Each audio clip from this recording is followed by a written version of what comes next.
This is a Spooky Scotty production.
The views expressed and opinions given by the individual hosts and their guests do not necessarily reflect those of Z-Talk Radio, its affiliates, or sponsors. Well, good evening, everybody. You are listening to The Buzz on ztalkradio.com. It's our favorite night of the week. You are here with your favorite host and hostess. You've got me, of course, Kevin, and... Molly. The intros. Well, you talk about host and hostess. I sound like a hostess cupcake. Hey, nothing wrong with cupcakes. Nothing wrong with them at all. Oh, and I was doing so good on my diet. And there you go. There you go. Oh, we were in Walmart today, and we were going past the snack cake aisle, and I'm sitting there thinking, look at all that goodness. That stuff doesn't even tempt me. Oh. I can walk past potato chips, cookies, cupcakes, donuts, nothing. Doesn't bother me a bit. Oh, I've been doing good. I'm kind of proud of myself. I stepped on the scale today, and I was rather pleased with the results. But man, it cost me in mileage. it cost. So. Yeah. Run a little extra then, huh? Man, yeah. Well, today I only ran enough to warm up and get the joints moving. But yesterday I had a really, really good run. So good. Now I'm on the treadmill until a couple more weeks, so that I can just concentrate on just pure burning calories rather than mileage. Yeah. Well, that's one thing I can't do is run. I have never been able to run. But you have been putting on the mileage this weekend. I have. I really have. I tell you, did the ghost walk with my grandson's class Thursday, and got ready for my yard sale, moving sale / moving sale. Even though we haven't sold the house yet, we're moving things anyway. Selling them off or moving them one direction or another. And was up until 11 o'clock, I think, Thursday night. Got early Friday to the cold, damp weather and did about $60 worth that day. I don't know. And then Saturday was a little bit better and ended up with a total of about $1,300. So I did quite well. Got a lot of furniture moved out, sold, and tonight everybody was here picking up furniture. It's been like Molly in a truck and Molly in a truck, or Molly and two Mollys in a truck. Two men in a truck, or but it's just me in a truck. So, yeah, we've been moving right along here. So, but I am war smack out. Yes, but you made $1,300. I did. To add to my moving money. My moving cross country money. No. I can't. Too soon, Molly. Too soon. Yeah. Well, we're still going to be doing the show, so. I know, but it's not going to be the same as just having you here with me. Yeah, we're And I can still do investigations from time to time when I come back, and so it'll all work out. Yeah, I know. Oh, So, oh goodness, everybody's joining us in the chat room tonight. So if you're not in the chat room yet, get in here. Come don't join be. us all. Yeah, and if you'd like to call into the show with any questions for our guest, who I'm going to introduce here shortly, then you can call in at 262-672-2488. And man, we had a hell of a show last week, didn't we, Molly? We did. That's a good show. Yeah, we were joined by Karen Dahlman, the Ouijaologist, and had a couple of, had a good call in. And I I love a intelligent guest who presents well. And she was very convincing. Hmm. Really kind of changed my viewpoint about the use of an Ouija board. Now, like I Well, said at the end of the show, it's not like we're going to run right out and get one and integrate it with our investigations, but I didn't know you could do all that with an Ouija board, Molly.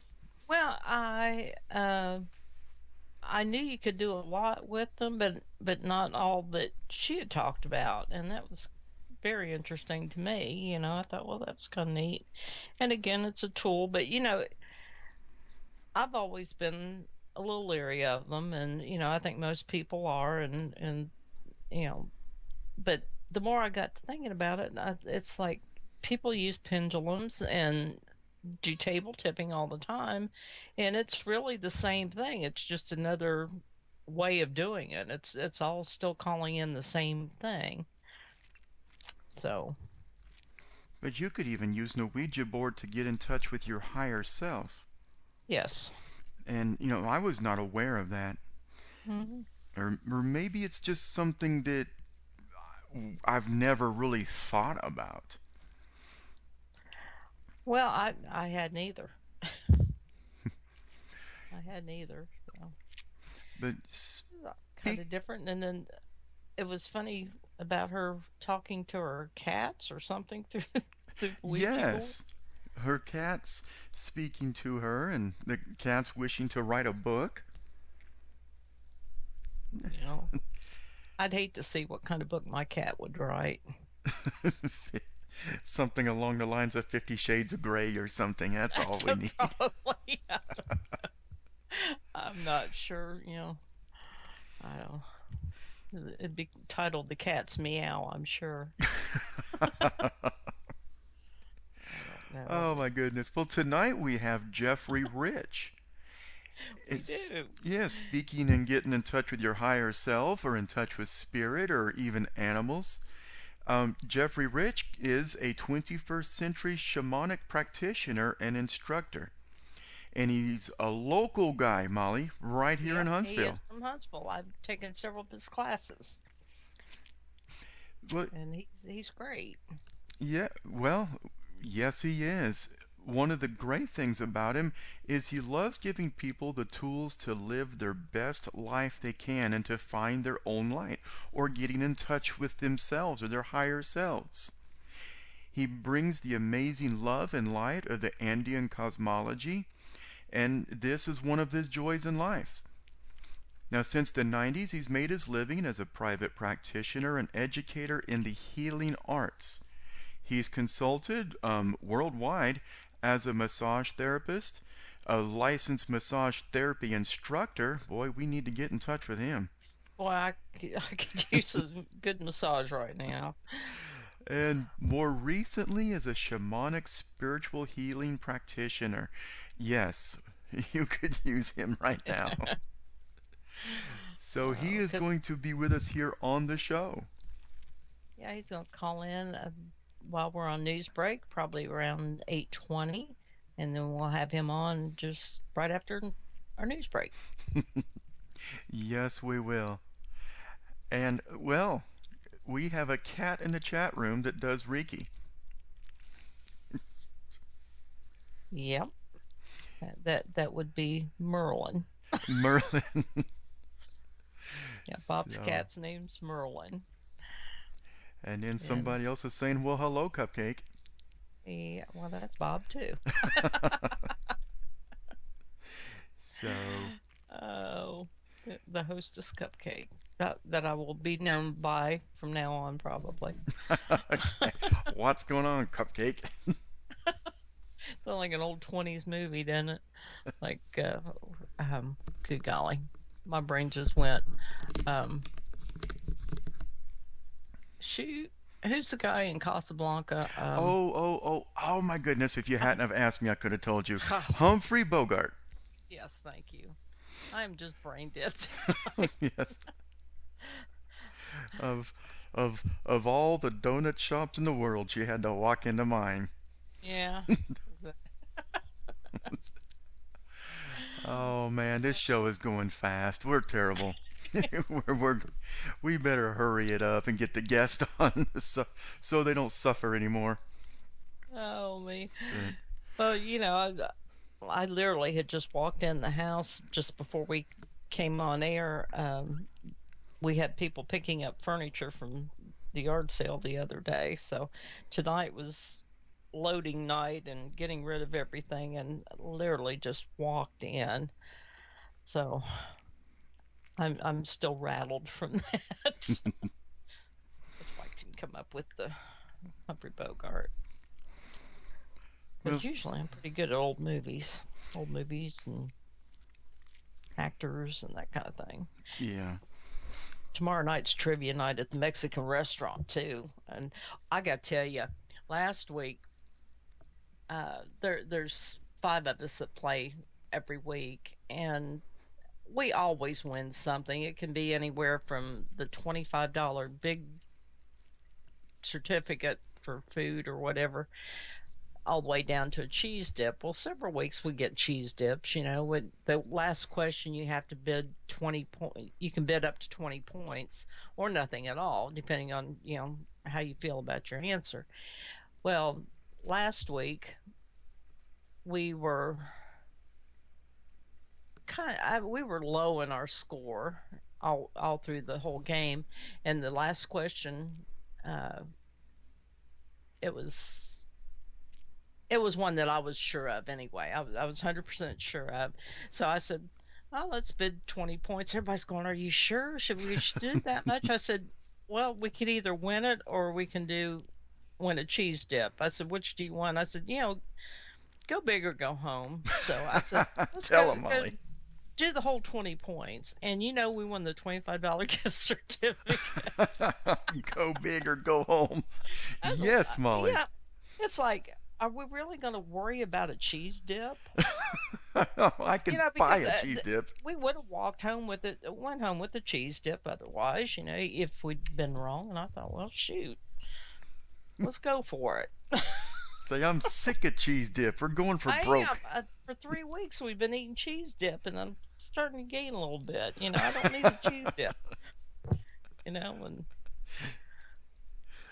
You're but like, every week we've been playing, I guess, for maybe 7 or 8 months, and every week we've won something. Before we actually started playing, we played the question between, um, for the people that weren't playing the game. It was just a question they throw out there for non-game players, and we'd win that every week. So we're pretty well known around there. Now, it's now we got the other teams looking at us like, okay, what are y'all up to this week? they're going to start. It's almost like a bingo parlor. You got your regulars there, and they're all so protective of their turf. Yeah. They're cheating. They're cheating. No, we're not allowed to cheat. You're not allowed to have cell phones or anything, so because Right? he goes around and checks, and if he catches you, you're thrown out of the game. So, but it's fun, you know. Kind of like casino security. They're gonna But start. I used to think that trivia was older stuff, but they generate questions on the computer now that Slap will throw out current events or anything. So you got to be on your toes. It makes you wonder, where do they get their questions? It is a computer-generated game that he comes up with. He works for ZYP during the day, and I don't know if this company is owned by ZYP or whatever, that goes around and does all these trivia games at the Mexican restaurants or wherever, but he never knows what they're going to be until the night of. Mm-hmm. And when he, turns it on and sets the thing up, well, then it'll pop up the questions. And I don't know the name of the company that actually furnishes the questions. Mm. But, some of them are kind of wild. Like, what is Lady Gaga's real name? Yeah, I have no idea. Oh, me either. So I'd just get a cheese dip. Well, you got quite a few answers that, questions that you can go through before you down to the halftime question, and then they give you a halftime question. It's usually five different, multiple choice kind of questions. And so I mean, you can do pretty good on those. Yeah, it depends on how many people are playing, how many groups are playing against you to know if you're going to end up with a cheese dip or not. You may, Say, what a cheesy thing to do. Yeah. Get it? Yeah. Wah, wah, wah. Well, Molly, I tell you what, let's go to our first news break, and then when we get back, we'll be joined by Jeffrey. Alrighty. Well, everybody, you are listening. Oh, I'm sorry. Go ahead, Molly. No, I was just going to remind them to get their speed dial ready and for their questions and comments, and join us in the chat room for those that aren't already in. And that phone number, if you'd like to call in, is 262-672-2488. And we strongly encourage you to call in with your questions. If you're a little shy about it, of course, you can ask them in the chat room, but it's not as much fun. But you got to be in the chat room to ask. That's true. So all of you listeners who are listening outside of the chat room, it's not as much fun just sitting there in front of your radios. So why don't you come on into the chat room? That is at ztalkradio.com. And once you're there at our face page, all you have to do is click listen and chat, and it'll take you right to it. But everybody, we're going to go to our first news break. So if you'd stick with us, we'll be right back with Jeffery Rich. Everybody, just stick with us, and we'll be right back.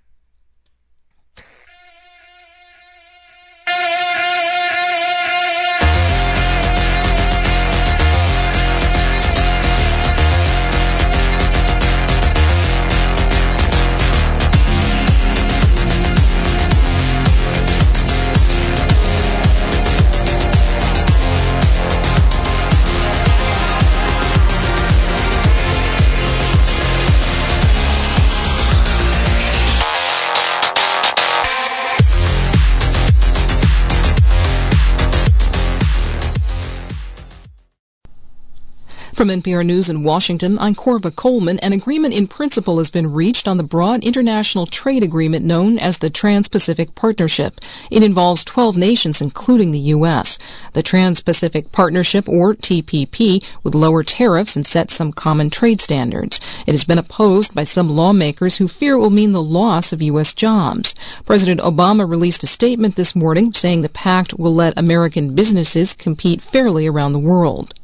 A Pentagon official has commented on last Saturday's airstrike in Afghanistan that hit a hospital run by the medical charity Doctors Without Borders. Army General John Campbell says the airstrike came after the Afghan government asked for help. We have now learned that on October 3rd, Afghan forces advised that they were taking fire from enemy positions and asked for air support from U.S. forces. An airstrike was then called to eliminate the Taliban threat, and several civilians were accidentally struck. This is different from the initial reports, which indicated that U.S. forces were threatened and that the airstrike was called on their behalf. 22 people were killed and many others injured. Doctors Without Borders is asking for an independent investigation and says the bombing was a war crime. South Carolina's historic flooding seems to have eased after 2 days of record-breaking downpours. But even though most of the rain has stopped, the emergency is not over. NPR's Tim Fitzsimmons has more. A few parts of northeastern South Carolina around Myrtle Beach and Florence are expected to get a few more inches of rain today, but the downpours are mostly over. The risk of flash flooding has diminished, but river flooding is expected to go on for days. Derek Becker with the South Carolina Emergency Management Division said that early reports from Clarendon County described towns made totally inaccessible by floodwaters, as well as washed-out bridges and roads. Charleston International Airport said it's had nearly 18 inches of rain in the past 5 days. Major interstates around the state remain closed, including I-95 and I-26. Tim Fitzsimmons, NPR News, Charleston, South Carolina. In Syria, Islamic State militants have blown up a trio of ancient arches in the city of Palmyra.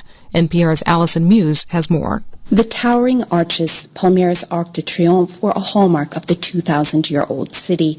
Now activists say ISIS has blown them up. Be'er al-Nasser tells NPR he saw the aftermath of the destruction and only the support columns remain. ISIS seized Palmyra from government forces in May. Since then, the militants have destroyed 2 ancient temples deemed heretical. Syria's Antiquities Director says all transportable artifacts were removed from Palmyra before its fall. Government warplanes launch regular raids on the ISIS-held city, but activists say the strikes target civilian areas and feel like collective punishment. Allison Muse, NPR News, Beirut. On Wall Street, the Dow Jones Industrials are up about 160 points. You're listening to NPR News.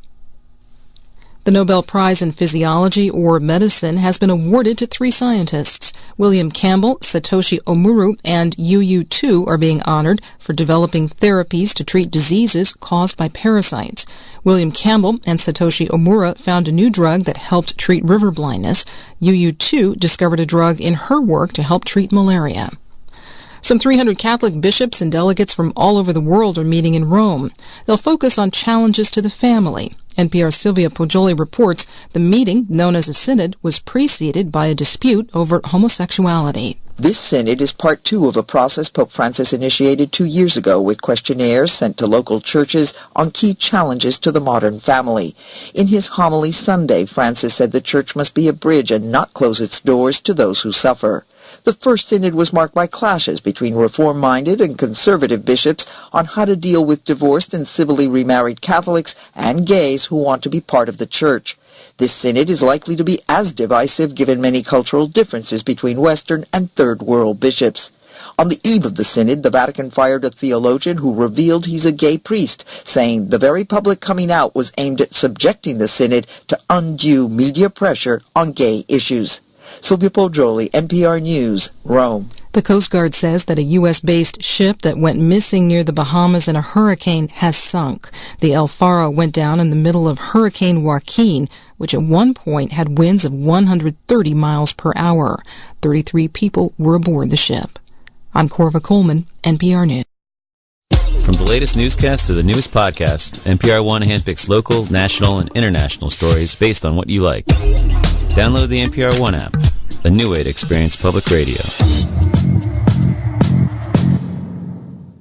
You are listening to The Buzz on the Z-Talk Radio Network.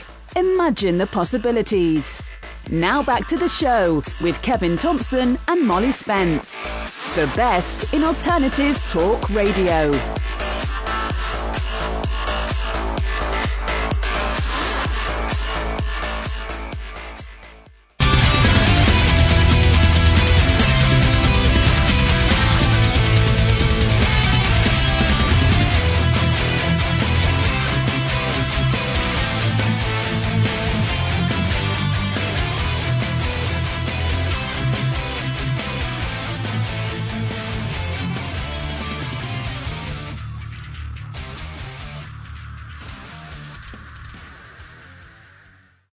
Well, welcome back, everybody. You are back with us on The Buzz on ztalkradio.com. And joining us for the next hour and a half, is Jeffery Rich. Jeffrey, how are you? Very well, thank you. Thank you, Kevin, Molly, for having me on the show. I'm really excited about it. We are too. Good. I know what kind of work you do and everything. And Kevin's not real familiar, only from what he's read. So I know what kind of work you do. So I'm excited about learning some more of especially the new constellation classes that you've been taking. Okay. Well, I do a lot of shamanic work. I'm a massage therapist right now. I did a lot of years as a software developer, and but was always a really intuitive child. And there was a time when I thought that I needed to really shut off the intuition in order to go to engineering school, which, of course, as we know, you don't really need to shut off one to do the other. But as a kid, I didn't, as a young person, I didn't have anybody to tell me that. And so I just kind of put all the intuition kind of off on a shelf for a while. And after about 20 years of doing software, I just had this really deep need to be doing something that was a little bit more direct with people and healing. And so my first steps were into massage school, and that's where I started taking Reiki classes, and that really began to open the door again to some of those intuitive gifts that I had as a child that we all have. Mm-hmm. And, the door just started opening up again. And so I started paying a little bit more attention to what these things were. And after a while of doing Reiki and doing various other kinds of energy medicine, I stumbled onto shamanism. I started studying first with a woman who lives in Kansas City. Her name is Joanna Morris, and she studied back in the 70s and 80s with Michael Harner, who created the Foundation for Shamanic Studies in America. And she was one of his early students and knew him really well. And she came over to Georgia and taught a shamanism class. And I just had some really deep experiences in that very first class and just really kept pursuing it, thinking, what is this? And who are these beings that I'm meeting in these places? And I just, really took to it. And it felt like a remembering rather than learning. It just felt like something that I had been disconnected from a very long time. And so that's how I really got my start in doing the kind of work that I'm doing now. And so let me back up just a little bit and talk a little bit about shamanism. Most teachers of shamanism in America and in many parts of the world actually teach a cosmology that is a three-world cosmology. They talk about the upper world, the middle world, and the lower world. Mm-hmm. And that cosmology shows up in many, many kinds of cultures around the world. Some cultures have many more worlds. The Norse pantheon, of course, the Norse gods had 9 worlds.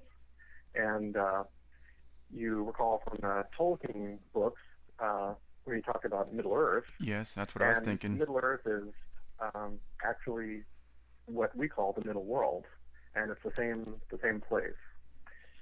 So in shamanic journeying, you journey to these shamanic realms to meet with compassionate, helping spirits, and you can go to all sorts of different places, but typically many people go to one of these 3 worlds. They go to the upper world to speak to a teacher or a guide, and they go to the lower world to speak with power animals, maybe with tree spirits, nature spirits, things like that. And in my early teaching, the middle world was kind of left out. And I kept getting really curious about, well, what is the middle world? And what do you do there? And, what kind of work can be done there? And the simple answer to that is, of course, the middle world is this world that we live in right here, that we, live and breathe and have our daily work in. And it turns out that the other worlds are a little bit safer, a little bit easier to work in because there are some safeties built in. And the middle world here is the place where everybody's living, all the spirits that are lost, all the nature spirits. So it's a little bit more complex, a little bit more tricky to navigate. And that's why a lot of teachers in America and in other places really don't teach a lot about middle world shamanism. But the middle world is where healing happens. It's the place where our body energies are being expressed.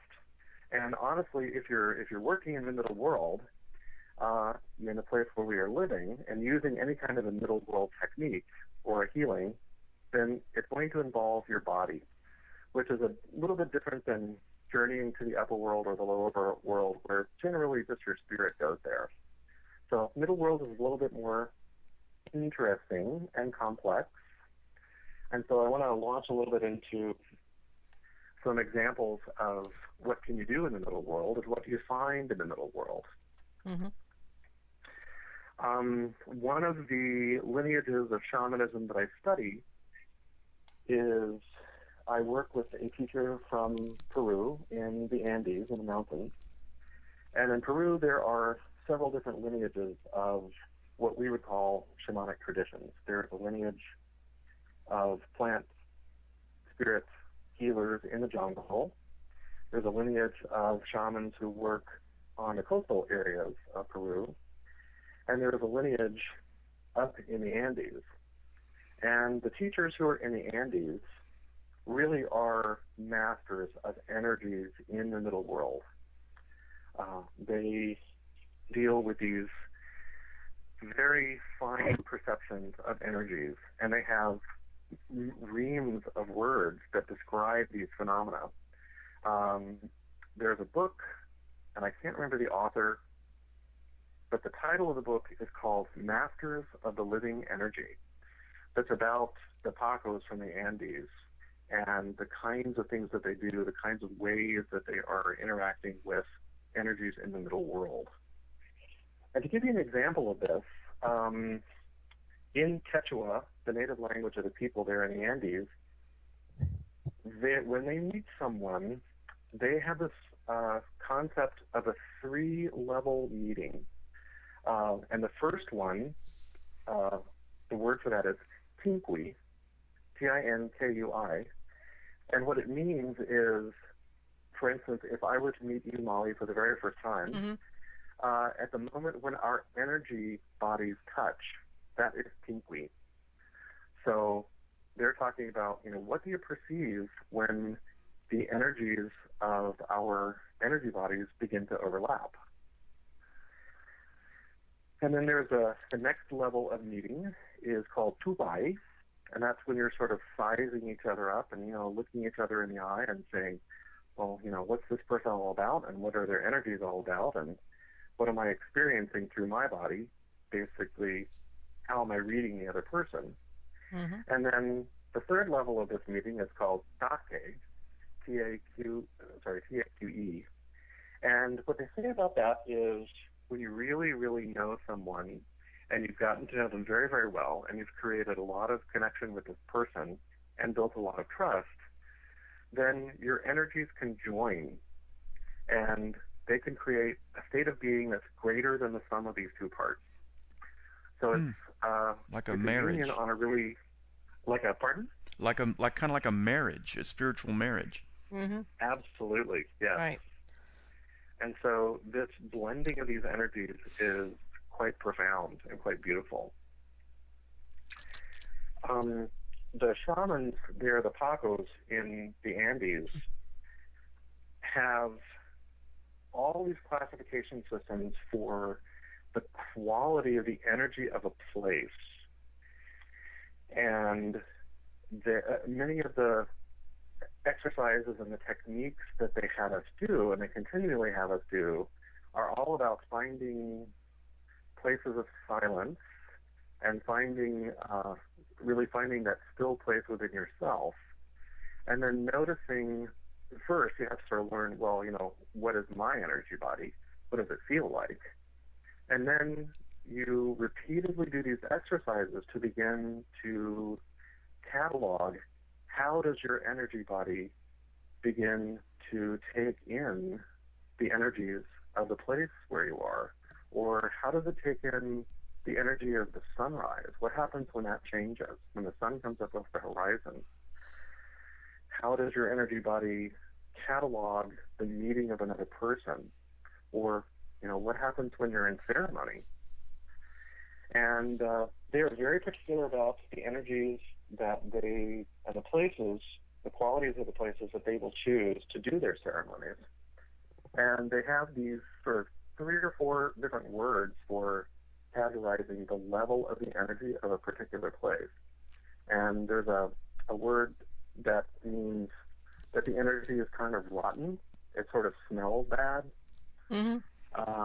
And then there's a word that says kayao, which means the energy is a sort of low vibration, kind of muddy and dirty, and not really a place that you would want to do anything special. Certainly not healing or anything. Talking to a divine being. There's a level of energy which is just ordinary household daily energy, payan, sorry. And in payan energy, they say, yeah, you could do ceremony in that. It's not really going to help you. It might distract you a little bit. But then what they really want to look for are these places that are pristine and just have beautiful crystalline energy. And those places are called koyana, Kollana. And a place of koyana energy, I'm sure you've experienced this. It can be a natural place, like on a glacier, or sometimes out on a large body of water. You can feel very calm. You can feel very supported. Mm-hmm. Up in the Andes, when you're at one of these sacred mountains at, a very high elevation, usually above 10,000 feet, the energies there are so incredibly clean and clear that it's like very little that we have ever experienced here. You can experience it here in the Rockies, and in some places, there are sacred places everywhere, and we have them here too, in Huntsville.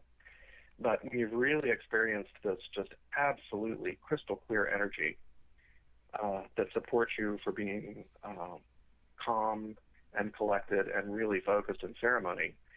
Your body will not ever forget that. Where are there some places in Huntsville like that somebody might experience this?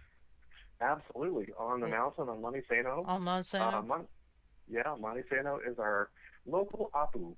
In the Andes, the mountain spirits are the mountains are the tutelary spirits that are sort of taking care of everybody.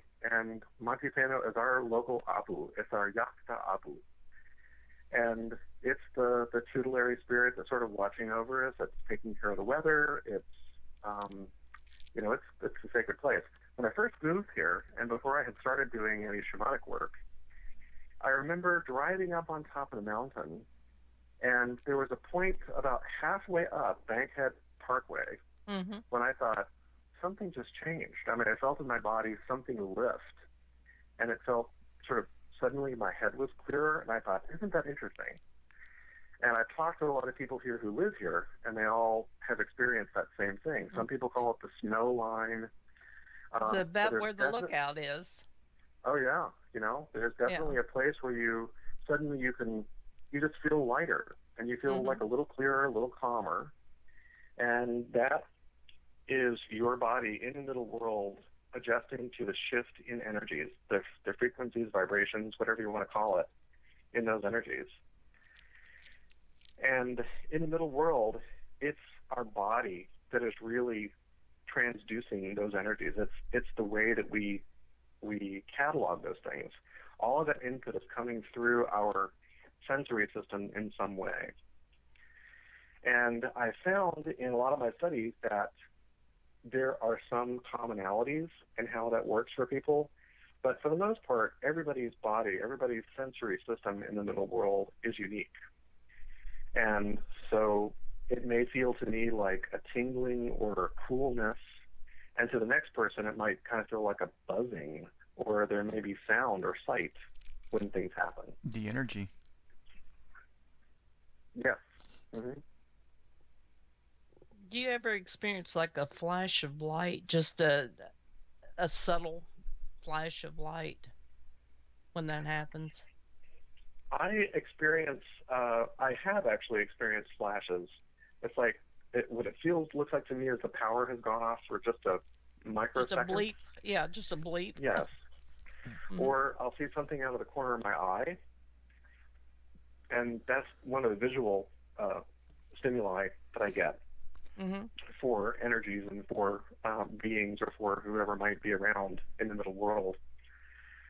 But the other thing that I get in my own body is I get a sense of contact in some way. Yes. And when I first read that word tinkwi in Quechua, and they were talking about the energy bodies touching, I thought, oh gosh, here's this group of people who have a word for that. And I was just trying to make up my own words. It's a feeling that's very, very difficult to describe, isn't it?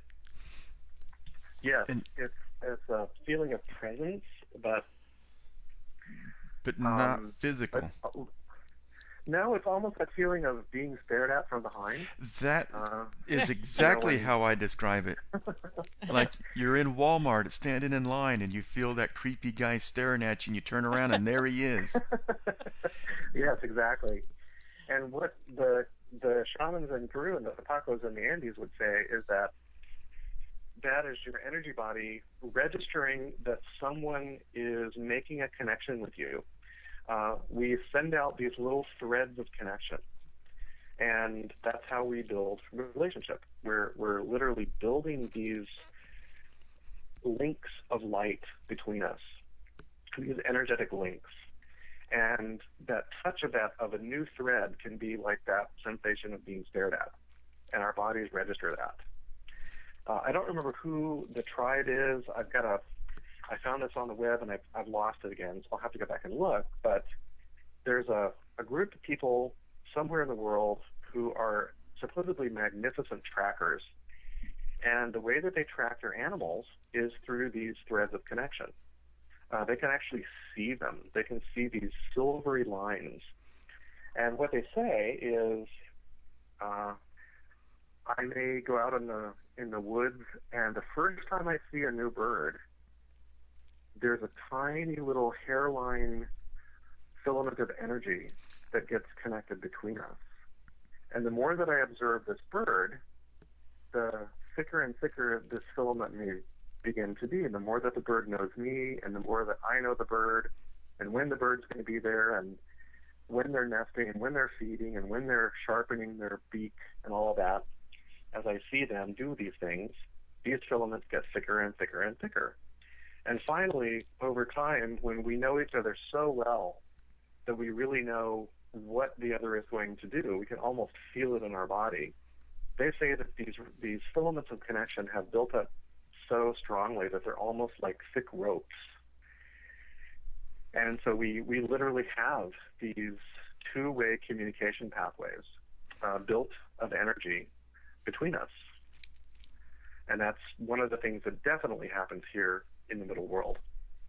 And this happens with people as well. I mean, I'm sure you've had the experience of thinking about someone very strongly, and then suddenly they call you, or you see them in the grocery store, and you think, gosh, I was just thinking about you.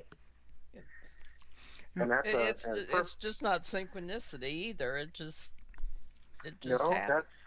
I believe it's a function of those energy filaments and the way that we interact and the way that we create these connections. My teacher, Betsy Bergstrom, who lives in Seattle, is one of the teachers who has taught me the most about the middle world. She is a wonderful, kind, and very powerful woman. She is thin and willowy and elegant. She was a clothing designer when she was younger, and now she's a full-time shamanic healer and teacher, and has been for many, many years. And she was also a long-time student of Michael Harner. But Betsy grew up in a very interesting household. Her father was Native American. He was Salish from the Northwest Coast. And so from him, she learned all about power animals and all about that kind of thing. And then her grandmother, who was Irish, also lived with them. And her grandmother was a medium. So Betsy and her sisters grew up watching their grandmother and her grandmother's cronies do these sittings and talking to spirits and doing all these things. And she said it was great fun. We'd watch through the banisters of the stairway, and then the next day we'd try it ourselves. We'd come home and, see what we could do. And she said it was kind of funny, but we also got in a lot of trouble because we didn't know how to do things in the proper way and with the proper safeguards. And so she said, I learned a lot by doing things wrong. Well, everybody does. Well, that's what doing something wrong is. It's a lesson. Oh, yeah. So. But Betsy is a teacher who really taught me that in any kind of energetic or healing work, it's really our bodies that we need to absolutely engage. Our minds and our spirits, yes, but also we're getting all this information through our bodies that we may not be recognizing. And I think that's the most wonderful gift that she ever gave me. She said, just be really, really attentive to what your body is telling you. Notice what you notice and notice how you notice it. Mm-hmm. And I've been in classes, 45 people with her, 30, 40, 45 people. And even in a class that big, there will be people who have vastly different ways of processing spiritual information through their bodies. Some people have a knowing, and she calls these things the clairs. A lot of people call this kind of information the clairs. Clairsentience is the way of knowing. Clairaudience, of course, is the way of hearing. Smelling, I don't remember what that one is. Whatever that would be. Smelling.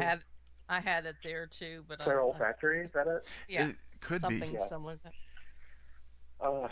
Clairsentience, where you actually feel things in your body. Some people can look at a person or make a connection with a person, and they have a pain in their body where the other person has a pain. And so there's sort of this mirroring going on. Like an empathy. Yes, exactly. So the clairs, she really has encouraged us to say, well, what if there are other clairs? What if there are clairs that we don't know about yet? And in the first class that I ever took with her, I was taking Compassionate Depossession 1 and 2. She's a Buddhist, and so her approach to how do you help a being who is stuck here in the middle world, how do you help them go to a good place? She approaches this with deep compassion. And rather than, just sort of ripping this being out of the energy field of another person and lobbing it toward the light, she really considers that there are two clients sitting in front of her. One is the being who's stuck here, and one is the person who has this being stuck in their energy field. And so it was a completely different way for me of understanding shamanic work, number one, which is a bit of a world game changer anyway. And so I was in this class, I was beginning to understand that your body really tells you a lot of information. And the simplest way that we can know this is, I'm sure you've had the experience of walking into a room where there's just been an argument or a fight, and you can just feel the tension. It's so thick. And I'm sure you've also had the experience of going to a place, wherever that might be, and suddenly you just feel so happy. Or maybe you're in a crowd and everybody's singing and happy, and you get entrained in this big energy field of happiness and joy. And so that describes a little bit of a feature of these energy fields and how they interact with our body, is that we can be entrained in them. Mm-hmm. They can kind of pull us around a little bit, in good ways and not so good ways. Well, in this class that I was sitting in, it was, I think it was like an 8 or 9 day residential, so it was a really long class, and we were in the second half of this, and it was a big class. People came from all over the world. There were 3 people from Australia, several from Canada, Geneva, Switzerland, England. People from all over were coming to this class, and one little boy from Alabama, which I thought was funny. And here we are. I thought I was going to be the one traveling the farthest, but I was not by a long shot. And so one of the ways that she teaches is she she lectures, but she also does demonstrations so that you can feel these things in your body. And there was a person who, when you start talking about these phenomena, especially if there's a suffering being involved, that there's a captive spirit, sometimes they wake up a little bit and they start to activate. And so there were a couple of people who were activated, and she plopped them down in the middle of the room, and she made a little inner circle and then a big outer circle. I think for this class there were about 40 of us. And I was in the outer circle, and so she began this beautiful process of sort of connecting with this being and asking, who are you and what kind of being are you? And then she calls in the great beings of compassion, the psychopomp beings, to help move a trapped spirit to the place where it's really the best place for them to be. And the process begins. And while the process is beginning, she's also asking angelic beings to pour divine light into the heart of a being who's stuck so that they can really become themselves. Because for many trapped spirits, they've been trapped here in the middle world for so long, they forget who they are, and they kind of go into sort of standby mode, sort of shutdown mode, and they get a little kind of sleepy, and they may not quite understand what's really happening. But when you start bringing that divine light in, and they start remembering who they are, they can really become transcendent, really in a beautiful, beautiful way. And so this was happening, and it was kind of late at night. I think this demo was around, we started at about 8 maybe, and we were going to finish at 10 that night, so it was about 9. And it was maybe the 6th or 7th day of this training. I was really tired. And I started hearing music in my head. And at first I thought, oh man, I've had a lot of coffee. And I just, I thought my brain was really running, and I thought, oh no, I'm never going to be able to get to sleep tonight. And then I thought, well, maybe somebody's broadcasting. Because when you're in a group like that and you've all worked together very closely and you've really opened up, your faculties can be augmented. And so I thought, oh no, somebody's broadcasting and I can't make them stop. So I kept looking around to see who I thought it might be, but I didn't see anybody. And then I noticed that all of the music that was running through my head came from a very specific time period. It was all from sort of the late 1600s to maybe the early 1700s. And I thought, well, that's really interesting. And then the more that I started listening to these little snippets of song that were running through my head, I heard, I think, a French aria from a French cantata about Orpheus in the underworld, and finally coming out with Eurydice up into the light. And I thought, well, isn't that interesting? That's kind of the same as the thing that we're doing here, is, sort of liberating this spirit. And the next song was from a famous Monteverdi piece, and there's a very slow section in the middle, and the words are, but I walk through this dark place for so long, and I'm alone, and I don't know whether to weep or to sing. And then I think the next song has something again to do about really coming out into the light and coming, it's all very joyful, amazing music. And I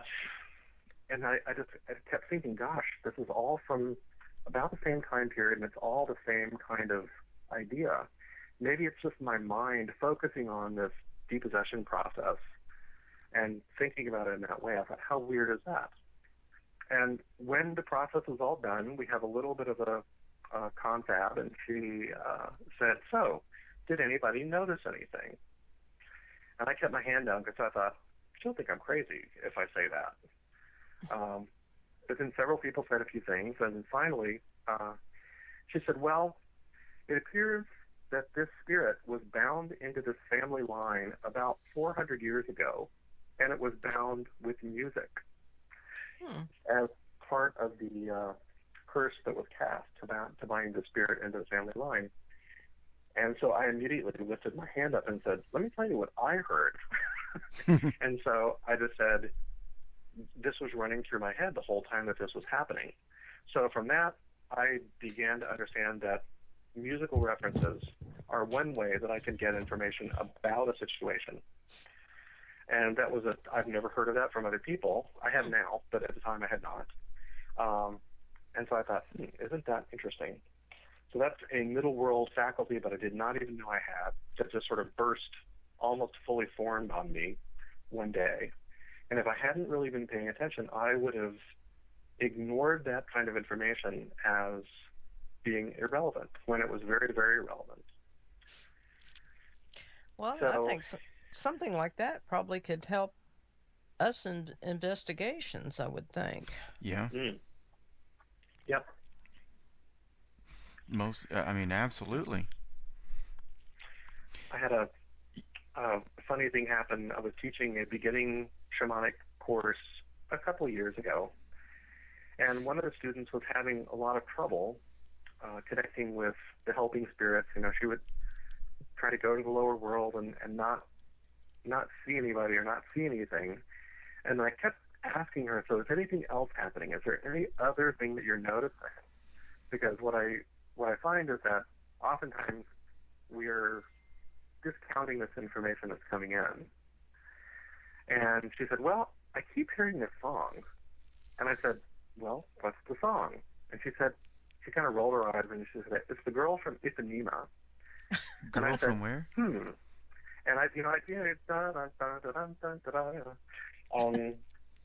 but I didn't really know the words, so immediately I whipped out my phone and I started looking at the words. And there's a stanza in that song that says, "She walks right by us, she doesn't see us." Mm-hmm. And I thought, okay, that's what the relevant part of that song is. And so I said, well, here's what the song says. So perhaps we can, try to help you see some things in a little bit different way. That's cool. Yeah. Yeah. I guess sometimes you get songs like that in your head, and you're not really paying attention to the message.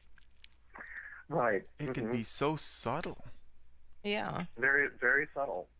And that's, the lesson that this teacher and my teacher in the Andes also says is you have to really be careful and you have to really notice these little things. And also, Tito Condori is my teacher in the Andes. And one of the things that we do in that tradition is a lot of just silent meditation, just really trying to get things quiet.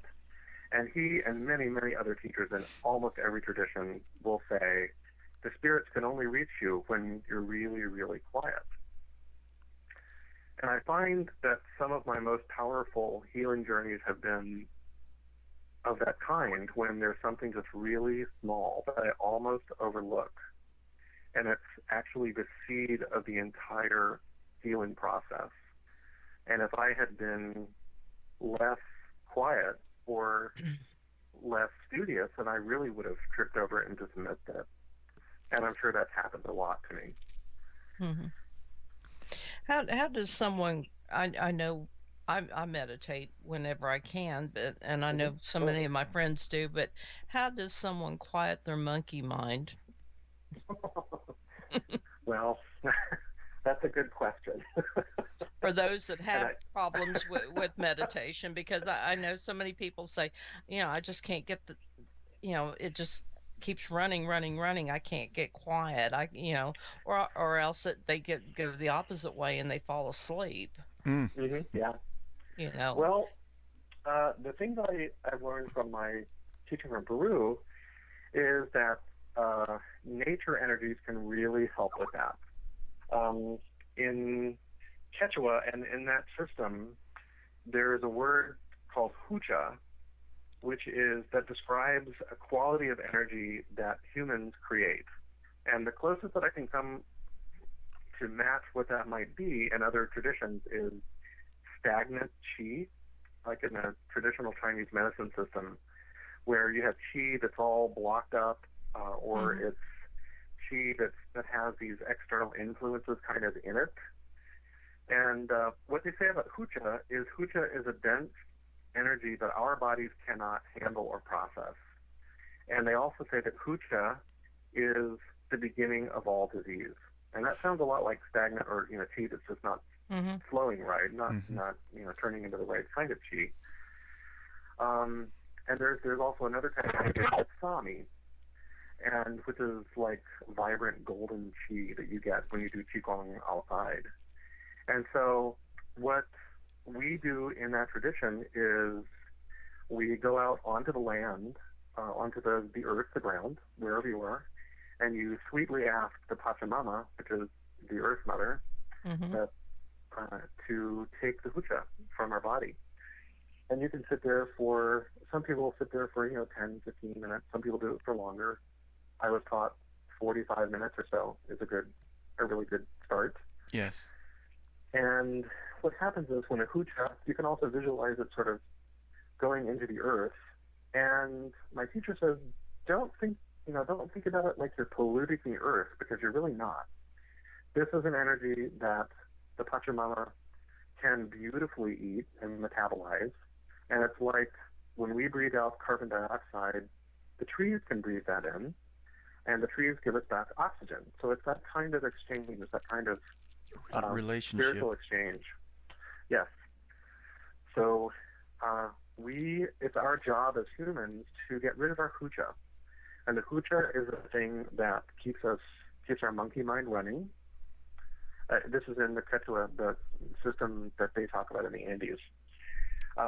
And what I find is when I really do that on a regular basis, it gets easier and easier and easier to find that place of stillness, that place of quietness. But that nature is really a necessary part of that, being out in nature. And since these bodies, every molecule in our body comes directly from the Pachamama, directly from the Earth Mother, through the food that we eat, through the air that we breathe, and the water that we drink, that we are literally made from, she made us, we're made from the Pachamama. And she's got the perfect energetic blueprint for our vibrant health.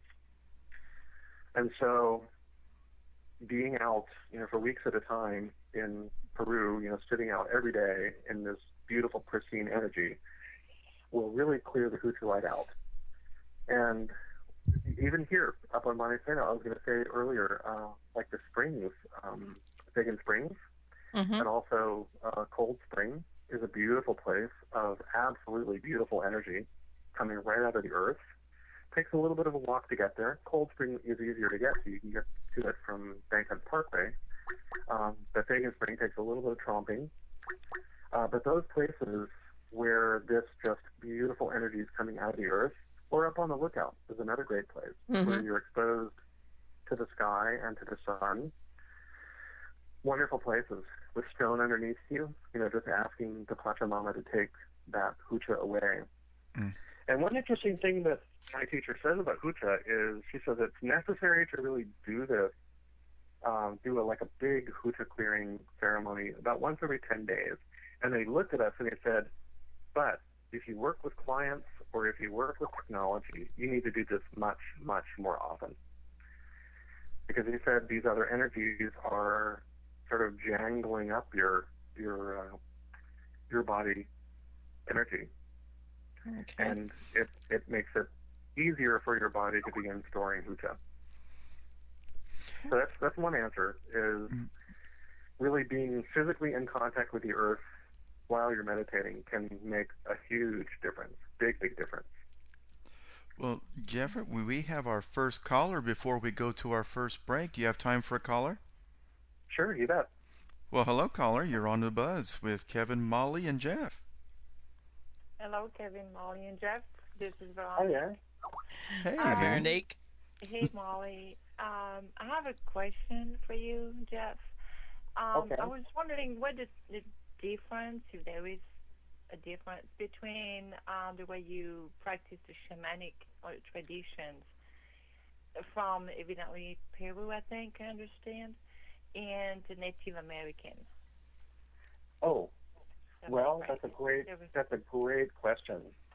And honestly, I don't know. I have not been trained in any North American, Native American techniques. I don't have any North American, Native American teachers. So I can only take some guesses here. But I know that the language that I hear in some of the writings that I've read from North American Native teachers, talking about the Earth Mother, talking about the Sky Father, the Sun, the Moon. It's very, very similar to the things that the Quechua healers say, and it's also very, very similar to, for instance, the Polynesian healers, the way that they talk about the volcanoes and talk about the big waters. So my guess here is that there is an underlying similarity that ties many of these traditions together, and that these teachings really come directly from the spirits and from the earth and from the moon and the sun themselves. And so they're open for anyone to learn them. And I think that many, many traditions have stumbled upon the same kinds of things over the years and have their own versions of these very similar teachings, with their own variations, of course. Okay. Does that answer your question? Yeah, thank you. I guess I'll have to kind of take it up myself, but I do appreciate you taking the time and answering my question. Thank you so much. You're welcome. Sure. Bye, guys. Bye. Thanks for Bye-bye, calling in. Bye. We'll see you soon. Okay. Bye. Bye-bye.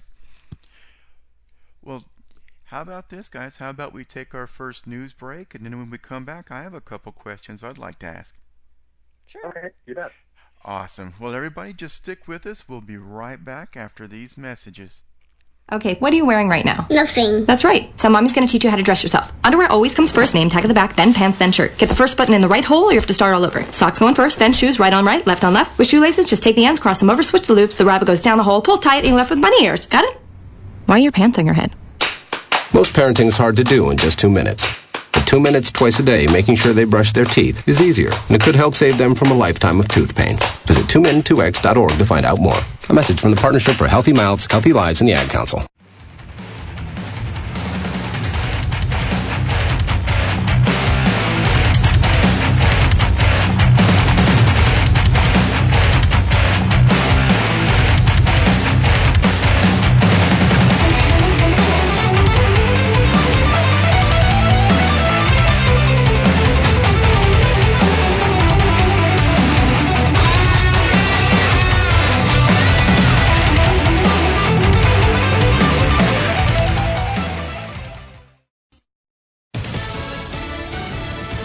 News Radio, I'm Jane Metzler. Another day of heavy rain in South Carolina. At least a dozen weather-related deaths in that state. We've seen more than 100 swift boat rescues in the past 24 hours and 25 helicopter rescues. Fox's Steve Harrigan in Columbia. We're told the rain has finally stopped. Widespread power outages still reported, and tap water is unsafe to drink. Today, students and staff allowed back on the campus of Umpqua Community College in Oregon, the scene of last Thursday's deadly shooting rampage. Fox Radio's Jessica Rosenthal has the latest live. And Jane, the campus was open to a few people who need to get belongings they may have left on campus as they fled. Snyder Hall, where the shooting happened, though, may remained closed for weeks. More parents of students are speaking out about what happened. Pastor Randy Scroggin says his daughter Lacey told him she heard a bang and one of the victims' bodies fell on top of her. And then, Daddy, I felt something so warm, and I looked down, and Trevor's blood was coming under my arm. The mother of another student says the shooter handed him an envelope with what felt like a flash drive inside and told him to give it to police. Jane. Thanks, Jessica. 7 people hurt, one seriously when an Amtrak train derailed today in Vermont. Fox Radio's Grenal Scott with a live update. Jane, the train was starting a 14-hour trip to Washington, D.C. before hitting rocks from a ledge that broke away and fell on the rails. This passenger described the moments before the train left the track. We felt something like a bump. And next thing we knew, there was like we kind of swerved to the left and then swerved to the right, and we all going, uh-oh. And then pretty soon it just stopped. 5 cars derailed, 2 of them going down an embankment. Vermont's Governor Peter Shumlin called it a freak of nature with no apparent sign of neglect, Jane. Thanks, Gernal. You're listening to Fox News Radio, fair and balanced.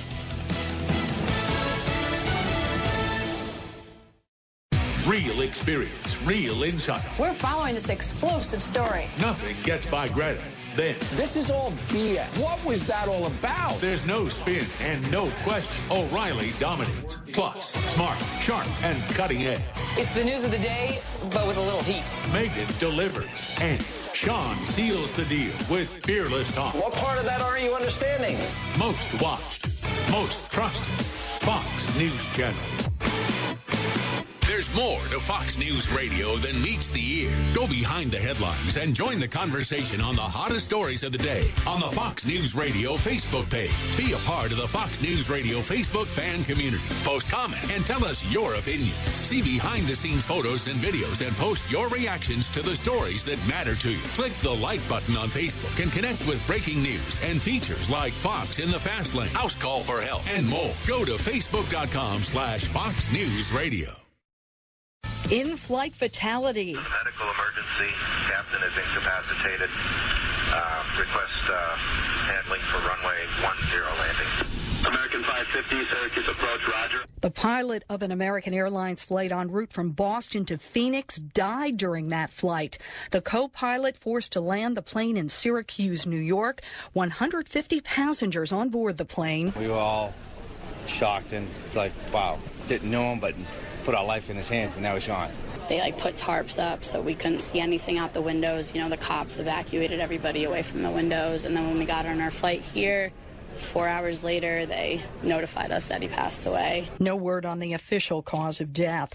The U.S. determined to find out just how it happened, that deadly hospital bombing in Afghanistan. The White House is confirming that there will be 3 separate investigations into how and why an Afghan hospital was bombarded by U.S. fighter jets on Saturday, killing 12 staffers from Doctors Without Borders and at least 10 patients, including 3 children. White House spokesman Josh Earnest said the U.S. takes many precautions to avoid civilian casualties. There is no country in the world and no military in the world that goes to greater lengths and places a higher premium on avoiding civilian casualties than the United States Department of Defense. Doctors Without Borders has called the airstrike a war crime and has demanded an independent investigation. Fox Radio's John Decker. He once studied for the priesthood and acknowledges the Catholic Church considers it a sin. But California Governor Jerry Brown has signed a right to die bill into law. And the rally continues on Wall Street. The Dow up 304 points. The Nasdaq gaining 73. The S&P 500 up 36 points today. I'm Jay Metzler, Fox News Radio.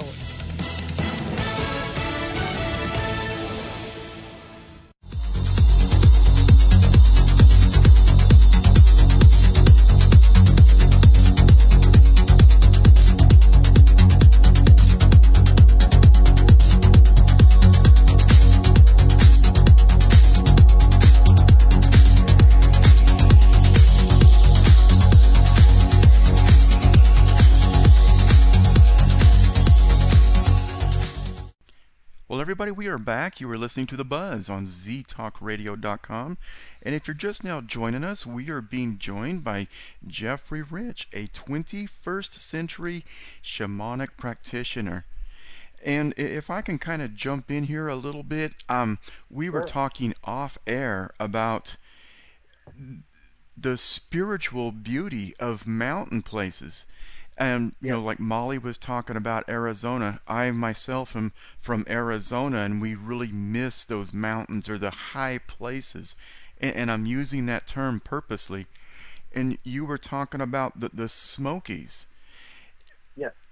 All throughout history, people of spiritual education or shaman or practitioners of all sorts have always chosen mountain places with which to practice. For example, Buddha went up into a mountain, up into a cave, and studied there and reached enlightenment there. Jesus oftentimes went to high places, would go up on top of a mountain to preach or to be close to God. Is there a connection between the energies and, like you said early in the show, choosing a place with good energy with mountaintops? Absolutely. One of my teacher, Betsy Bergstrom, whom I've spoken of earlier, I told her about this experience I had about going on top of Monte Sano. And, suddenly my mind gets clear. And she asked a lot of questions about what Huntsville was like. And I said, well, it's a big aerospace town. And as far as I know, we have more aerospace PhDs here than any place else on Earth. Mm-hmm. And she said, And she said, well, think of it this way. You have a very dense field of mental thought. And so some of these kinds of fields really drop off over distance. So when you go up to a high place and to a remote place, I think remote is really part of the equation, remote and pristine. You're going to a place where you're farther away from other thinking human beings. So you're in a place that's very wild. The energy there is koyana, which means it's very, very high frequency, pristine, beautiful. And I would think that the Himalayas would be exactly the same that they would be in the Andes, very beautiful, wonderful. And also in places in the Smokies, too. If you can find a place that's relatively far away from other people, you can have exactly that same experience. Even places up on Monte Sano, you can have that experience. Just like a mountain kind of envelop you a little bit. Mm-hmm. And it's really getting away from these other fields of energy that can confuse us a little bit, kind of interact with our own and bring us off track a little bit. So, Kevin, does that answer your question? Oh, absolutely, because it goes to prove a point, and I'm so glad that you answered it in the way that you did by saying remote. Again, if you don't mind me blathering for just a moment. Sure. Yeah. Moses left Egypt and wandered out into the desert. He was remote. He was in a high place whenever he had the vision of the burning bush.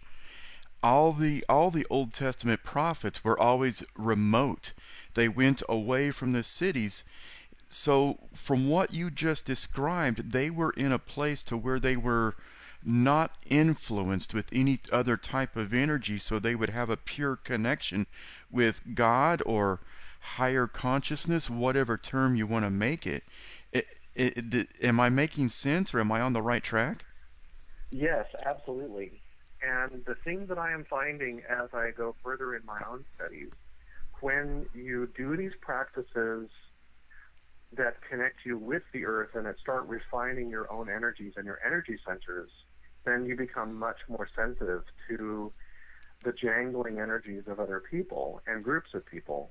And it just makes you really want to be away because it's in some ways harder to there are techniques that you can filter that out, but it's still difficult to, because you're it's like you've suddenly tuned your receiver to a very fine level, and you can hear for a long, long way.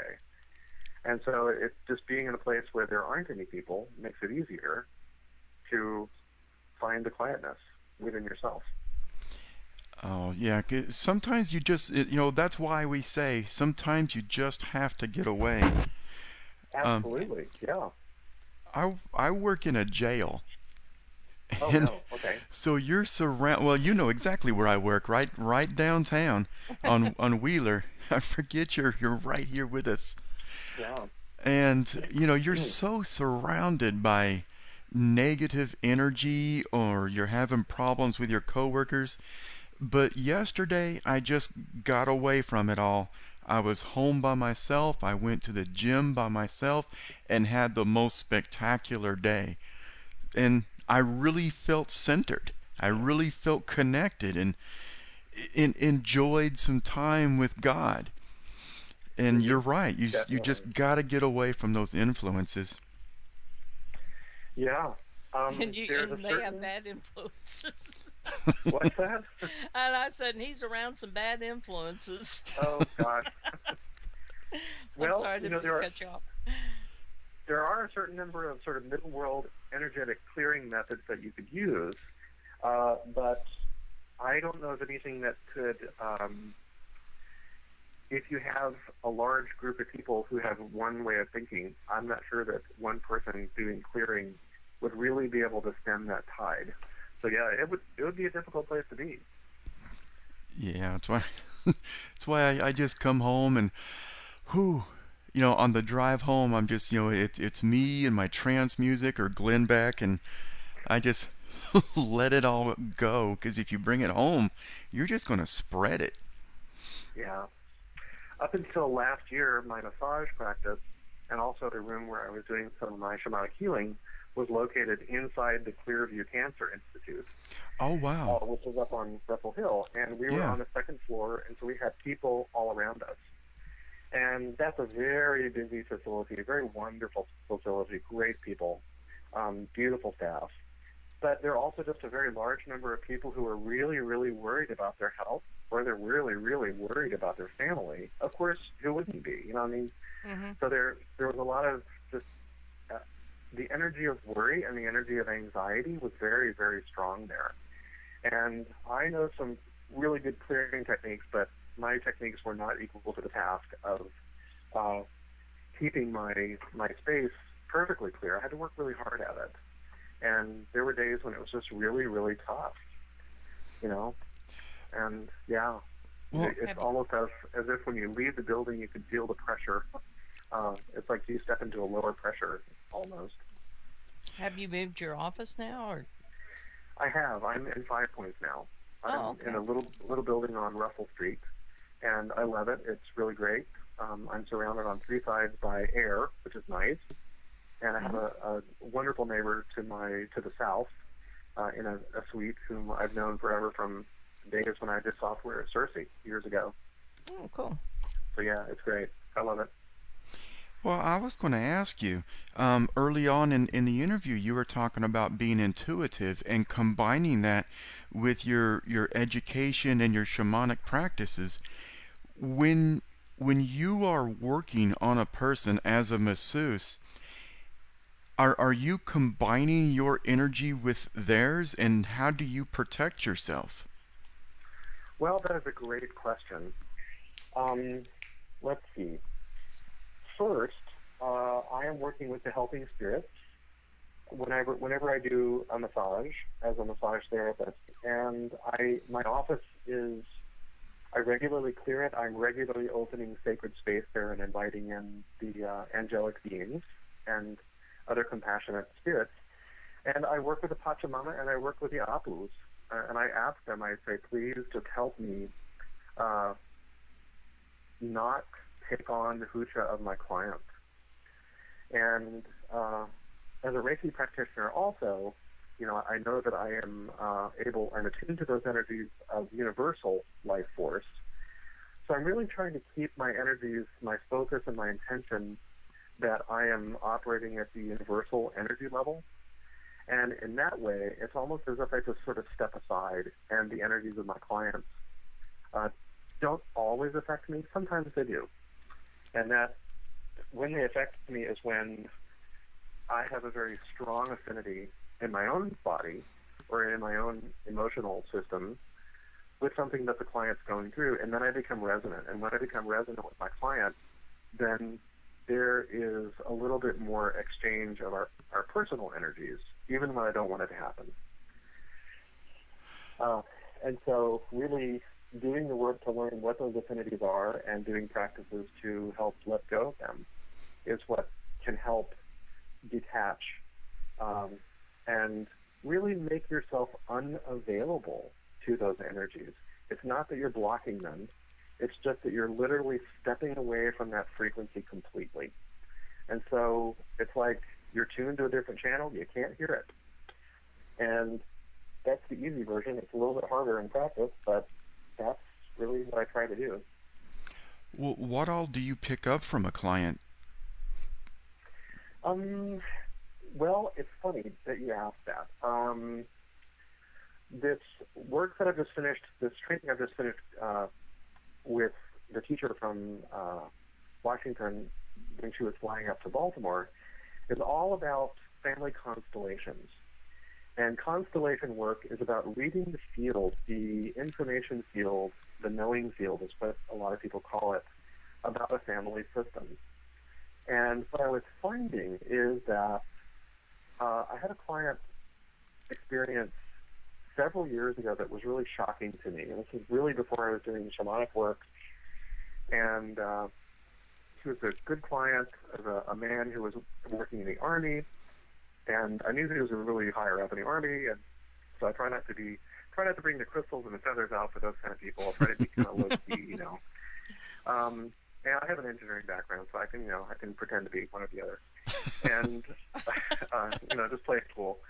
And this man walked into my office, and I had a phrase that was just wanting to leap out of my mouth at him. And I literally physically clamped my jaw shut, and I thought, I am not going to say that to him because he's going to think I'm crazy. And throughout the whole massage, there were moments when it was almost as if I couldn't help myself, and I had to literally bite my tongue, forcibly keep my mouth shut, even to the point where when he left me, and I didn't know anything about this man. He had been coming to me. We had never exchanged any information about personal lives. I just knew he worked for the Army, and that was it. But this day I had this message that was not going to let go. And so even when I shook his hand at the end of the massage, it was all I could do to not blurt something else. And so he left, and then that night I couldn't sleep, and I couldn't sleep, and I couldn't sleep. I kept thinking about this message, and finally at about 3 o'clock I got up and I emailed him and said, okay, I'm a massage therapist. I know you're going to think I'm a flake, but here you go. Got this message for you. And it didn't. I said, this doesn't make any sense to me, but it might make some sense to you. If it doesn't, just ignore it, and just chalk it up to being flaky. And then I didn't hear from him the next day, and I thought, oh boy, I lost a client. But the second day, he emailed me back, and he said, how did you know? And I emailed him back and said, I didn't know. I said, this was just something that leapt to mind when you walked in the door. Literally, when our energy fields touched, I had this information in my head. And I said I didn't know what it meant, but I knew that it was really important that you hear it, and the spirits would not let me sleep until I gave you the information. So sometimes it happens like that. I had a funny experience with a client even before she got to the office. This was a few months ago. I got up, and this is a regular. She comes, once a week, and we've done a lot of massages together. So we've created a lot of threads of connection. And this morning, I was just stomping mad. I was stomping around the apartment, slamming doors, and just seething. And I kept thinking, what am I mad about? I wasn't mad about anything that I could even think of. And I thought, So I thought, maybe this isn't me. And I kind of let it go. And generally, when I finally figure those things out, I just tell the spirit, thank you very much for the information. You can let that go. Duly noted, thank you. And so I got to the office, and so she walked in, and she was very calm, but she started talking about something that had happened. And I said to her, were you mad earlier this morning? And she looked at me, and she just let out. She said, yes, I was stomping mad. I was stomping around the house. And so were you. And I just laughed, and I said, were you thinking about me when you were mad? She says, yes, I was so mad at so-and-so because they were going to keep me from having my massage with you. And so I laughed, and I told her my story, and I said, okay, well, it seems like I was picking up on you earlier in the morning. And I said, maybe next time you're mad, you couldn't think of me. Maybe you would think of somebody else or think of something else. Because that seems to have opened up a little corridor of communication there. That goes. When I do massage, when I'm doing massage, I don't try to read people. At best, I will try to get an indication of if there is pain or if there is a pain syndrome. My hands generally know where to go, or sometimes I will get information about what that could be about. And there have been a couple of times when a client will describe classic symptoms of something, and I'll think, that's not it. And it has not been it. It's been something else. But I refrain from trying to read people unless they really give me permission, because I think that that's a little bit of voyeurism, and I try to not do that. Mm-hmm. But that does lend to another thing that we were talking about off the air during the news break is that you said pretty much the same thing, just in different words, that several of our previous guests have said. For example, Ernesto Ortiz comes immediately to mind, that we are all connected. Absolutely. Yeah. You know, we all share this common bond. There's this energy, that binds us all. And we were talking about how people are bound to their bodies by a silver thread. And you were feeling her emotions, you were feeling her anger, her frustration, and you were exhibiting it. Can you ever trace that thread back to see who it is that you're in touch with at the time? Sometimes. I have learned now, whenever that happens, when I'm experiencing something that just seems completely out of left field, I will just ask the questions of my body. I'll say, is this mine or is this not mine? And if it's not mine, I ask the question, does this belong to somebody else? And frequently when I ask that question, and it does belong to someone else, their image or their face will pop up, or the field will give me an indication of who it is a little bit later on. I'll see something that reminds me of someone, and I was like, oh, okay, it's that person. So yeah, in the constellation training that I just took, we talked a lot about this knowing field. And every system has a field of information, has a field of knowledge about it. And if you think of the family, your family, my family, is an ancient system. I mean, we've been going for millennia, probably. And so there's a lot of information in my family system. And if you think about our deep ancestry, we're all connected deeply at some level. So, my soul is part of the family soul. My family soul is part of humanity, family soul as well. So we're connected in that way. But I really do believe that at the deepest level, we are all connected all the time in much more profound ways that we can't yet quite understand. And many traditions say that we're all one. And I will believe that.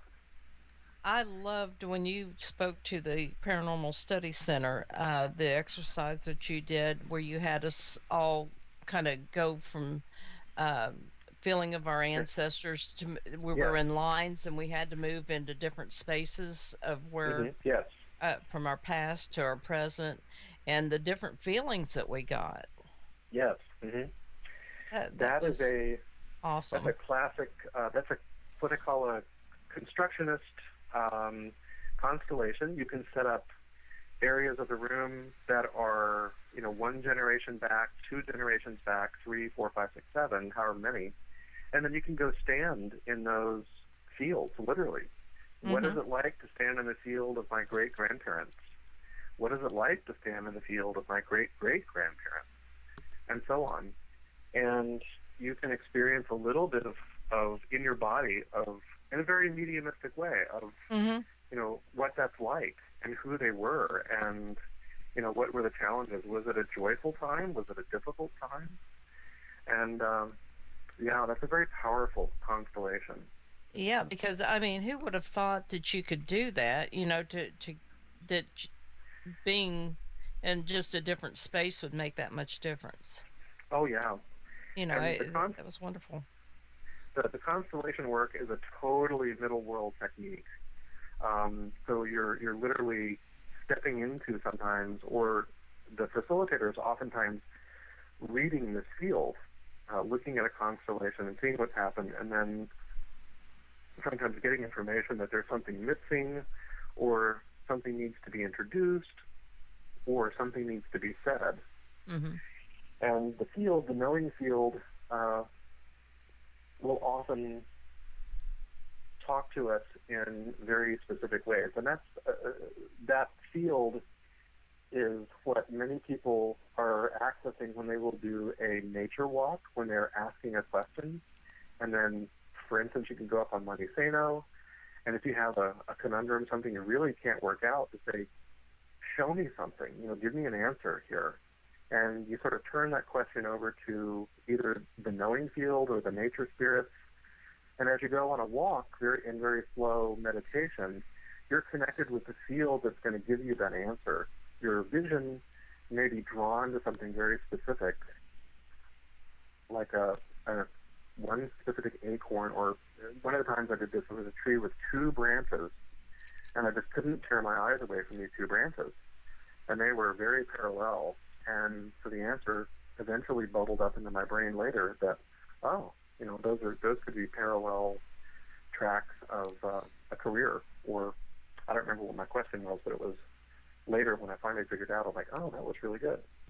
Yeah, and I like the exercise that you did. I think we were talking about the Trail of Tears that weekend, and those of us that felt like we had Indian ancestry, and how we felt during that time, and how the other side felt that weren't of Indian heritage, and how we were really united.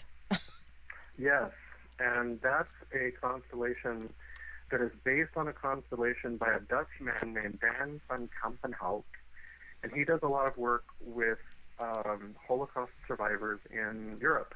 Oh, boy. Mm-hmm. And it's a constellation that he had done about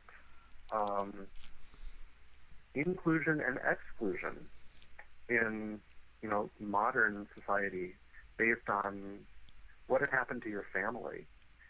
And he hypothesized that when there's a group of people, like so many of those groups were the Jews, the homosexuals, the Romans, who were put in the camps and who were executed, the German psyche, the German people as a large soul experienced soul loss by excluding this group of people.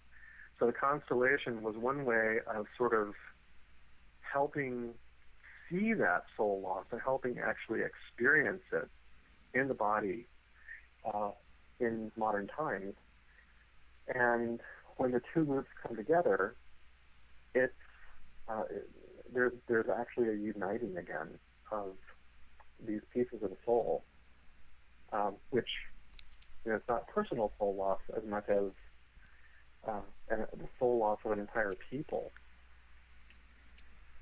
And it was. And what was your experience in that constellation? Mm-hmm. What did you feel when you were in that constellation? Myself? Yes. I felt like I was one of the Indians, the American Indians that had been displaced, and driven out on the Trail of Tears, and then the other side. I think they were the people that were driving. I don't remember exactly how that was set up, but I think they were part of the ones that were driving us out. But there was empathy there, and we all hugged afterwards. We felt that bond. Yes. And what the constellation facilitators worldwide will say about those kinds of events is it doesn't matter which side your family was on when the event took place, that the guilt and the shame falls evenly on both the perpetrators and the victims through time. Mm-hmm. Wow. And so doing these constellations is a really wonderful way of really just saying, I acknowledge that you're a part of me, and I acknowledge that we are one. And that puts that information back into the field. The field really wants that. And for me, the the Trail of Tears work came out of actually some information that the field gave to me, the middle world. I discovered that one of my ancestors was a translator for Andrew Jackson during the Indian removals. And interestingly enough, I used to live in Fayetteville, very close to one of the land trails, and at the same time I was also working on Highway 72 on one of the other land trails.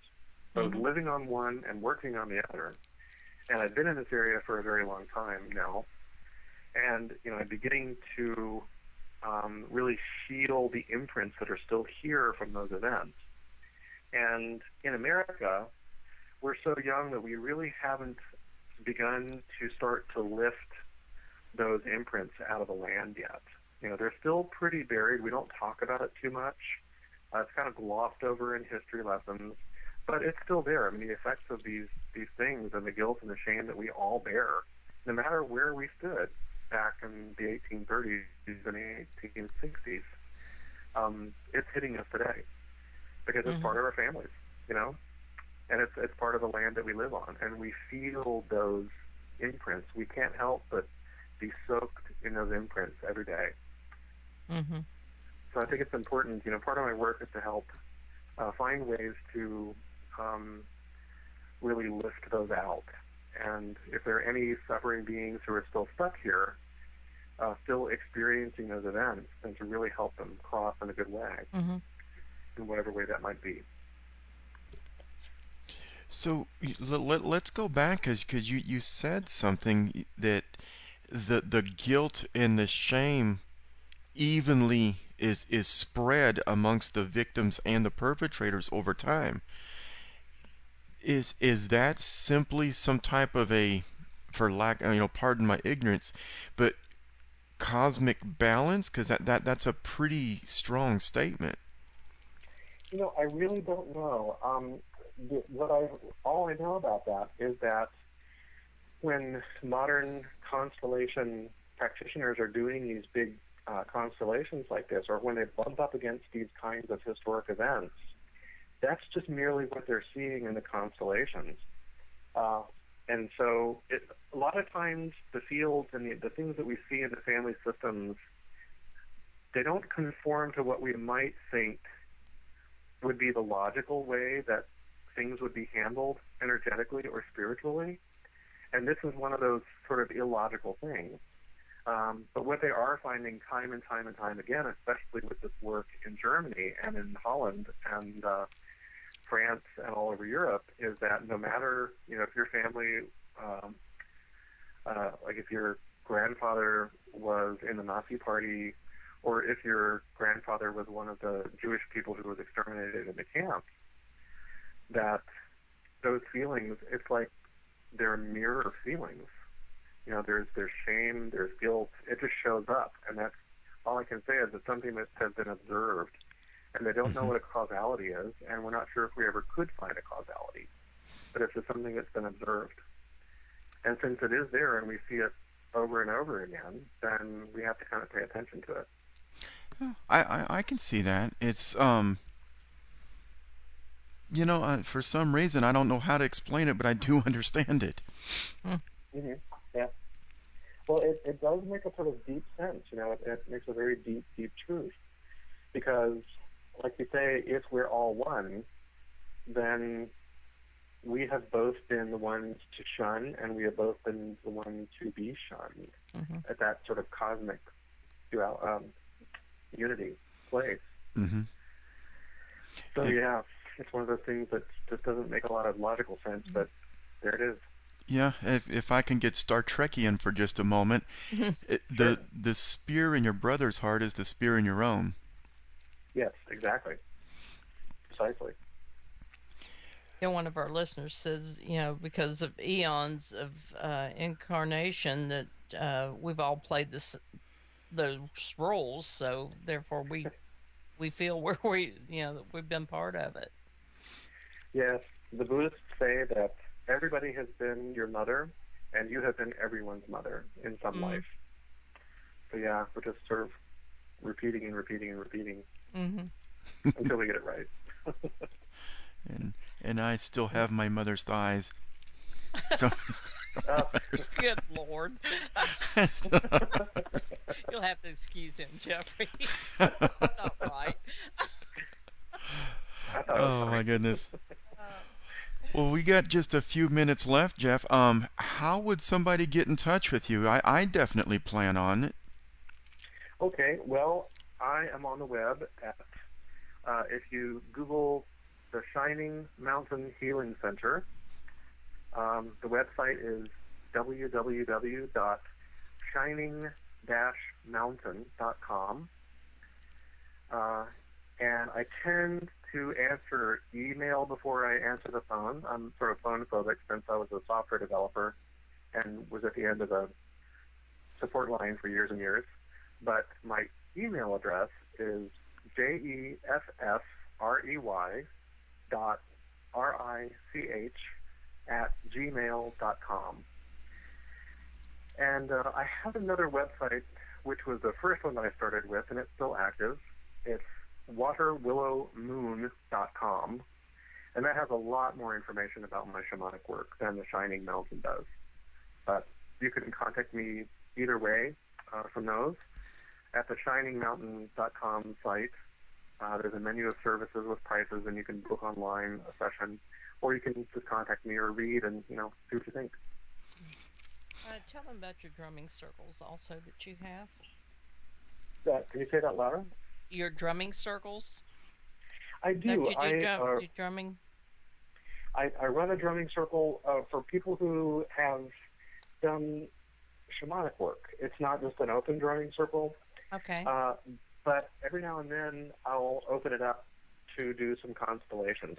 And I'm doing a constellation workshop, a family constellation workshop on Saturday, November the 7th from 9:30 to 5:30.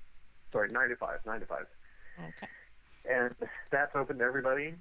And it's just a suggested donation, so I'm not even charging a fixed fee. Suggested donation of $25. If you have it, great. If you don't, come anyway. And so we'll be looking at issues in the family and via constellations. So it'll be my very first workshop after finishing this 7-month training. And with luck, I'll actually be able to do it.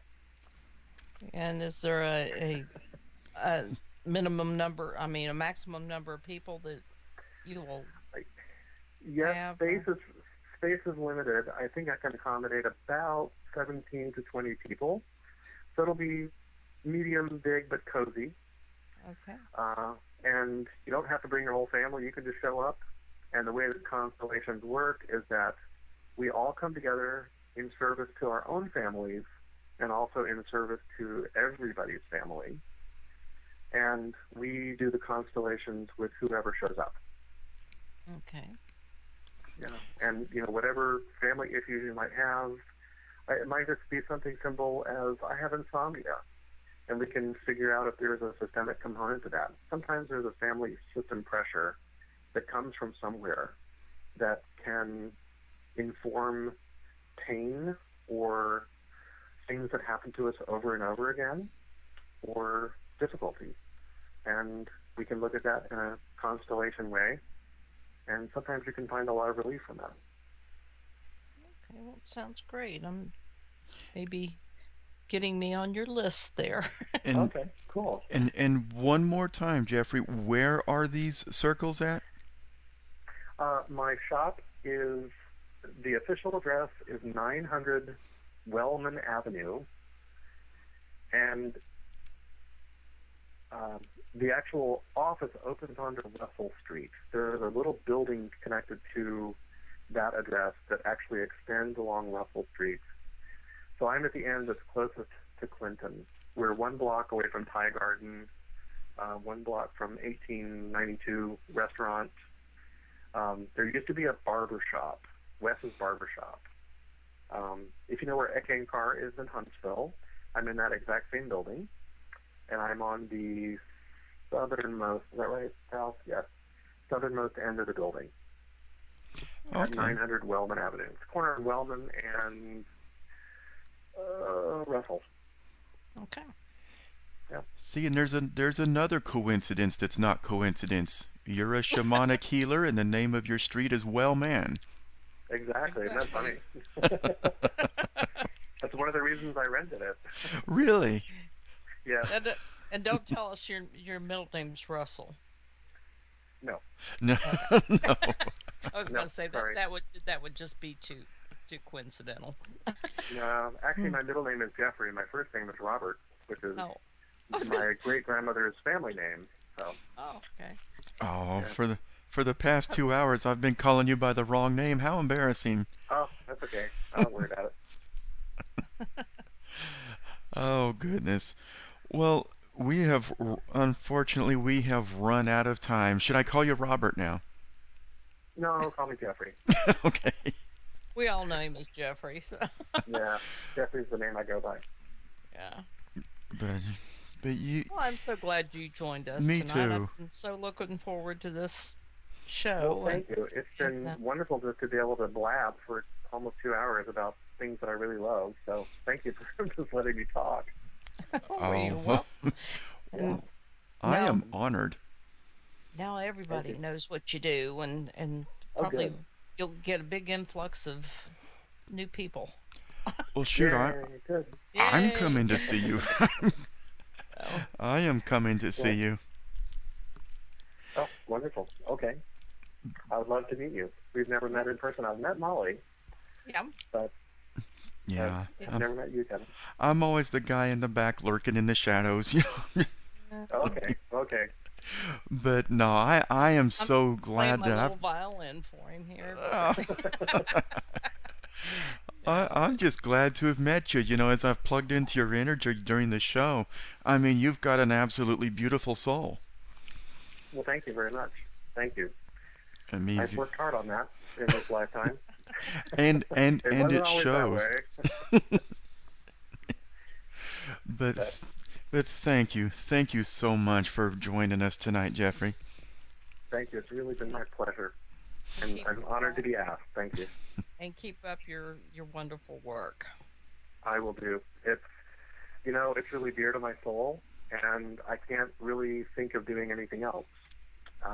So it's a strange profession, but it's all it's really what's at the center. So. Well, matters. Yeah. Well, it's very necessary.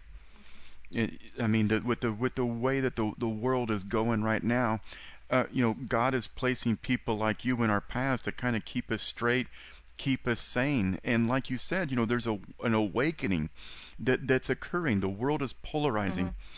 Mm-hmm. Those who are wise and those who choose to stay in the darkness. Yep, I agree.